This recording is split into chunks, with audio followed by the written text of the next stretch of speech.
మనం రావణుడు అనగానే మన కళ్ల ముందు ఏం కదులుతుంది? 10 తలల మహాపండితుడు, పరమశివ భక్తుడు, తన తపశ్శక్తితో గ్రహాల గతులనే శాసించగలడని పేరు పొందినవాడు, ముల్లోకాలను జయించిన అజయ చక్రవర్తి, మనోవేగంతో ప్రయాణించే పుష్పక విమానానికి అధిపతి. అతని సైన్యంలో మహాపరాక్రమవంతులు. అతని వైభవం ముందు దేవతలు కూడా తలదించుకున్నారు.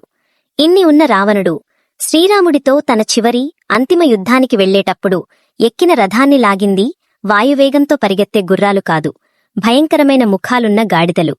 ఎందుకు? లంకాధిపతి దగ్గర గుర్రాలు కరువయ్యాయా? లేక ఇది కేవలం ఒక చిన్న వివరమా?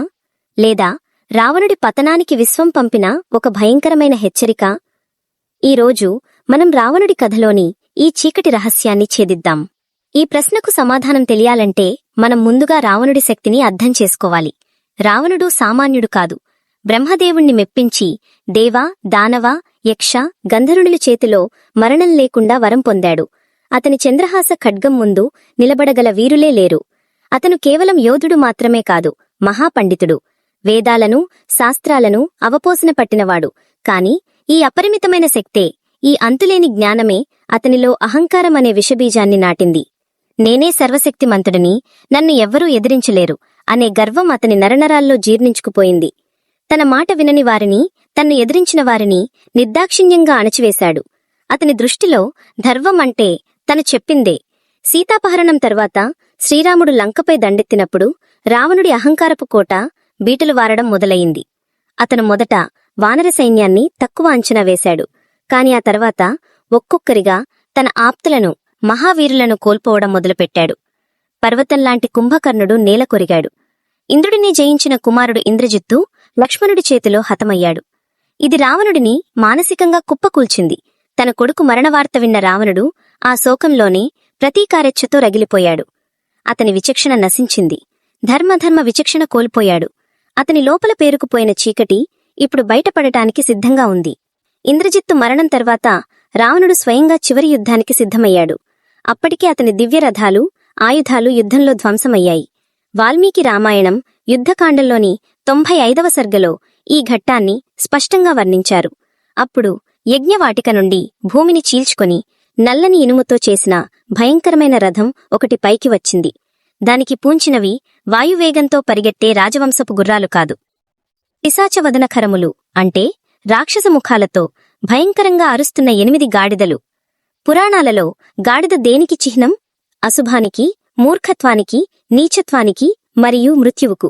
ఆ రథంపై ఉన్న జెండా మీద మనిషి పుర్రెగుర్తు ఉంది. ఇది మృత్యుదేవత పంపిన సంకేతం. ఇది రావణుడి అంతానికి సూచన. ఇక్కడ మనం ఒక ముఖ్యమైన విషయం గ్రహించాలి. ఈ గాడిదల రథం రాముడు ఇచ్చిన శిక్ష కాదు. ఇది రావణుడికి ఎవరూ బలవంతంగా ఇచ్చింది కాదు. ఇది రావణుడి అంతరాత్మ యొక్క ప్రతిబింబం. అతను తన జీవితంలో ఏ అహంకారాన్ని, ఏ అధర్మాన్ని, ఏ క్రూరత్వాన్ని అయితే పెంచి పోషించాడో అదే ఇప్పుడు ఒక భౌతిక రూపం దాల్చి అతని ముందు నిలబడింది. ఒకప్పుడు మనోవేగంతో స్వర్గానికి వెళ్లగల పుష్పక విమానంలో తిరిగిన రావణుడు ఇప్పుడు తన కర్మఫలంగా నరకానికి ప్రతీకైన గాడిదల రథం ఎక్కవలసి వచ్చింది. ఈ గాడిదల రథం విశ్వం అతనికి చూపిన ఒక అద్దం. ఓ రావణా, నీవు ఎంత గొప్పవాడివైనా నీవు ఎంచుకున్న అధర్మ మార్గం నిన్ను ఈ నీచస్థితికి తీసుకొచ్చింది అని ఆ అద్దం నిశ్శబ్దంగా ఘోషించింది. రావణుడి కథ వేల సంవత్సరాల నాటిది కావచ్చు, కాని అది నేటి మన జీవితాలకు ఒక శక్తివంతమైన పాఠాన్ని నేర్పుతుంది. మనలో ప్రతి ఒక్కరిలోనూ ఒక చిన్న రావణుడు ఉంటాడు. ఆ రావణుడు మన అహంకారం. మన జీవితంలో కూడా మన అహంకారం మన కళ్లకు గంతలు కడుతుంది. మన శ్రేయోభిలాషులు చెప్పే మాటలను, మన ముందున్న హెచ్చరికలను మనం పట్టించుకోం. మన జీవితంలో వచ్చే ఆ గాడిదల రథాలను మనం గుర్తించలేకపోతాం. అవి మన ఉద్యోగంలో, సంబంధాలలో, ఆరోగ్యంలో ఎదురయ్యే ప్రమాద సంకేతాలు కావచ్చు. రావణుడి పతనం మనకు చెప్పేది ఒక్కటే: నిజమైన బలం అధికారంలోనూ, సంపదలోనూ, గెలుపులోనో లేదు. నిజమైన బలం మన తప్పును మనం తెలుసుకుని వినయంతో ఒప్పుకోవడంలోనే. ఎందుకంటే అహంకారం ఎంత ఎత్తుకు తీసుకెళ్లినా దాని పతనం అంతకంటే దారుణంగా, అవమానకరంగా ఉంటుంది. రావణుడి కథ అహంకారానికి అంతం ఎలా ఉంటుందో చెప్పే ఒక శాశ్వతమైన హెచ్చరిక. ఈ విశ్లేషణపై మీ అభిప్రాయం ఏమిటి? మీ జీవితంలో అహంకారం వల్ల మీరు లేదా మీకు తెలిసినవారు ఎదుర్కొన్న ఒక హెచ్చరికలాంటి అనుభవం ఏదైనా ఉందా? కింద కామెంట్స్లో పంచుకోండి. మరిన్ని ఇలాంటి పురాణ రహస్యాల కోసం మా ఛానల్కు సబ్స్క్రైబ్ చేసుకోండి.